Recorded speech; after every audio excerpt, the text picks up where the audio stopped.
Washington Wizards are one of the worst-run franchises in the NBA. They are the epitome of the Eastern Conference, a floundering team with high hopes, large operating expenses, and middling performances on the floor. That's without considering the kind of playoff woes they have had over the past 2 decades. Part of that issue was the management to Ernie Grunfeld, who was fired on Tuesday. Grunfeld was the president of the Wizards and worked for the team for 16 years. The front office during that time was clearly outmatched, and so it made sense that owner Ted Leonsis decided to move in a new direction. Finally. Of course, fans on social media have been celebrating all day, and one of the most interesting stories has been how one Wizards ticket representative decided to use Grunfeld's firing to their advantage. According to Wizards fan Alan Pike, he had told a ticket rep to call him when Grunfeld was fired as sort of a joke earlier this year. Pike and then received a call on Tuesday to purchase tickets from that representative after Grunfeld was canned. Via the Washington Post, "Grab a pen and take this down," he said. "As soon as they fire Ernie Grunfeld, I'll be at the next home game." The Wizards parted ways with Grunfeld, the beleaguered team president, on Tuesday, and moments after the announcement went public, Pike's phone rang. It was the ticket saleswoman, holding him to his word.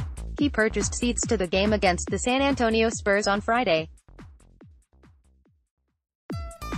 It was part of a spontaneous celebration of Grunfeld's departure after 16 years.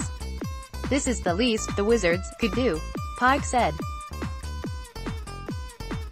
"I bet the guy who came up with Salesforce never thought that it would be used to track a request like this. Now if only the Wizards could fire John Wall's contract, they might really be happy." Would it have been weird to see LeBron James wearing Reeboks? That's almost what happened, according to a new excerpt from a book by ESPN's Brian Windhorst, titled "LeBron Inc." On the precipice of Zion Williamson becoming a pro and potentially signing a massive shoe contract, this new tidbit of information from James's career seems pertinent. According to Windhorst, James was going to sign with Reebok thanks to the size of their offer, but didn't want to because he didn't like their shoes. Via ESPN, by the time the signing bonus or other factors were included, Reebok's offer to LeBron was around $115 million, according to those who are familiar with the final numbers, staggering. But LeBron had something else on his mind. He knew the numbers. He'd been sitting with the reality that he might be going with Reebok for a couple of weeks at that point.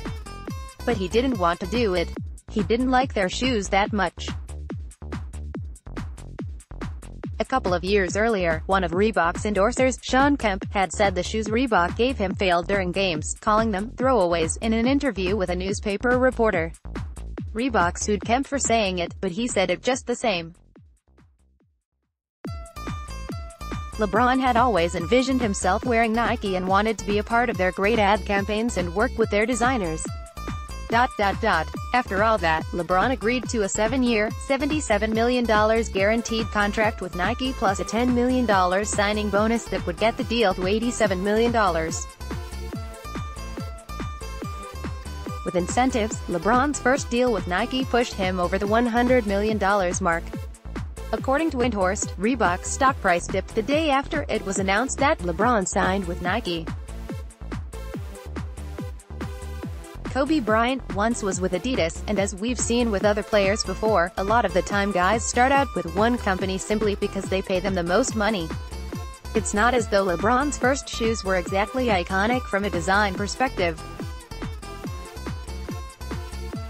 His first sneaker was modeled after the Hummer he had in high school, and were about as mid-2000s as you could get. LeBron has a lifetime contract with Nike now, and it's hard to imagine him being anywhere else given the ubiquity of Nike in the NBA sphere today. Channing Frye is retiring. The 35-year-old most notably played in the NBA for the Phoenix Suns, Portland Trail Blazers, New York Knicks, and Cleveland Cavaliers. The sharpshooting big man from Arizona reflected on his career in a recent interview with The Athletic, and told the NBA public at large that if they don't like him they can just sit on it. Apparently not willing to hold back his true thoughts, Fry had a pretty choice quote to start his interview with Joe Vardon. Warning, some NSFW language ahead. Via The Athletic, I was a great teammate and I love all my teammates, and then no. 2 is I'm a champion. Fry said, seated on a bench chair inside San Antonio's It. Yeah, I don't care if anyone says I suck, because I don't. If they're like, well, you're not playing now, that happens to everybody. Listen, I'm rich, I'm a champion, I'm 35 and retiring and I'm living a great life. So, if you think I suck, I'll see you at LA. Fitness in a year, motherfucker. Fry was certainly a fan favorite when he was here in Portland with the Trailblazers, not only for his style of play but for his personality. It appears that he has that same kind of impact on other fan bases around the league, and we could be in for a treat if we get more of his personality once the season ends and he has the ability to have some more time on his hands. Good for you, Channing. On Sunday, Nikola Jokic and the Denver Nuggets were down 2 to the Washington Wizards with 3:47 left in the game, when Jokic lost it. And Bobby Portis had been going at it all night. Jokic was frustrated with the calls he was not getting, and in the fourth Jokic wanted a foul call on his putback bucket. He didn't get it. He snapped. Jokic got tossed. A team's best player cannot lose his composure like that, and Nuggets coach Mike Malone let Jokic know that in no uncertain terms. When asked about the conversation, Malone described it as short and direct. Nikola Jokic to myself and at M. Singer today, coach talked to me. He talked to me and said I'm too important and I cannot do that. I know I can't do that. It's bad of me, but you need to say something. We are not going to be, like, sheep, you know. Nick Kosmider, at Nick Kosmider, April 2, 2019. More Malone on Jokic. No matter what's going on, and let's be honest, it was a blatant foul, it was a two-hand slap in the back. I'm not sure how 3 referees missed that. Nothing is going to make it okay for Nikola to get thrown out of a game. Nick Kosmider, at Nick Kosmider.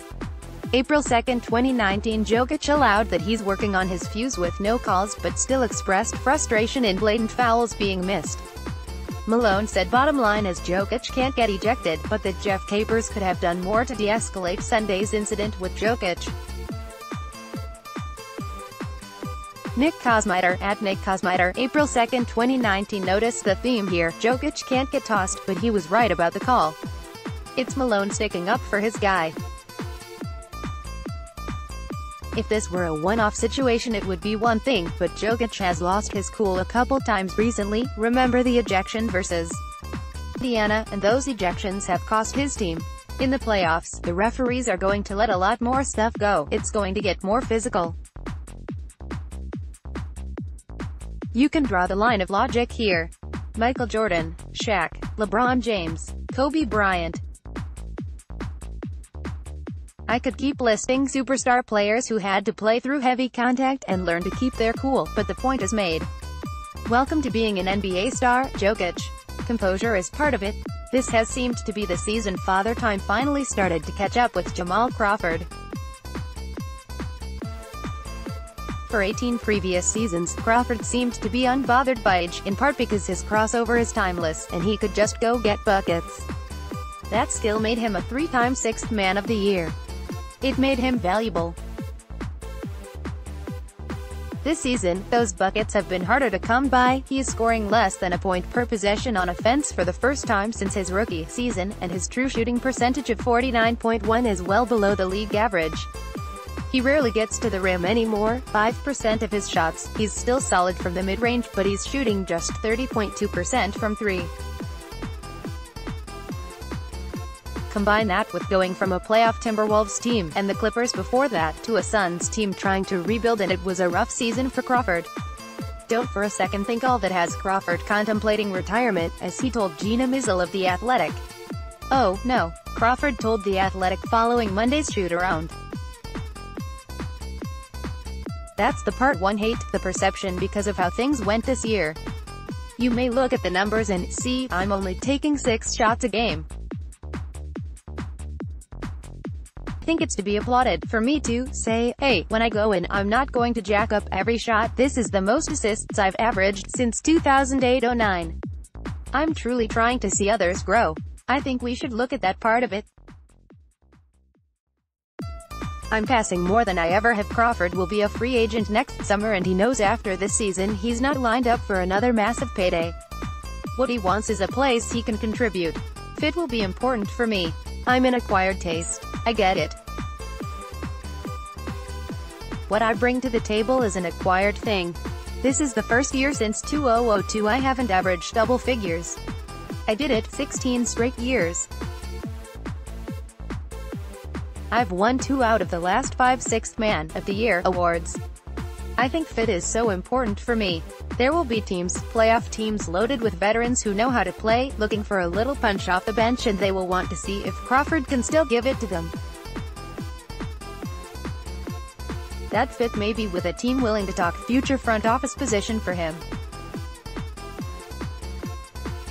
It's where Crawford wants to transition to after his career, learn that side of the business. Just not next year. He's got a few more crossovers in him.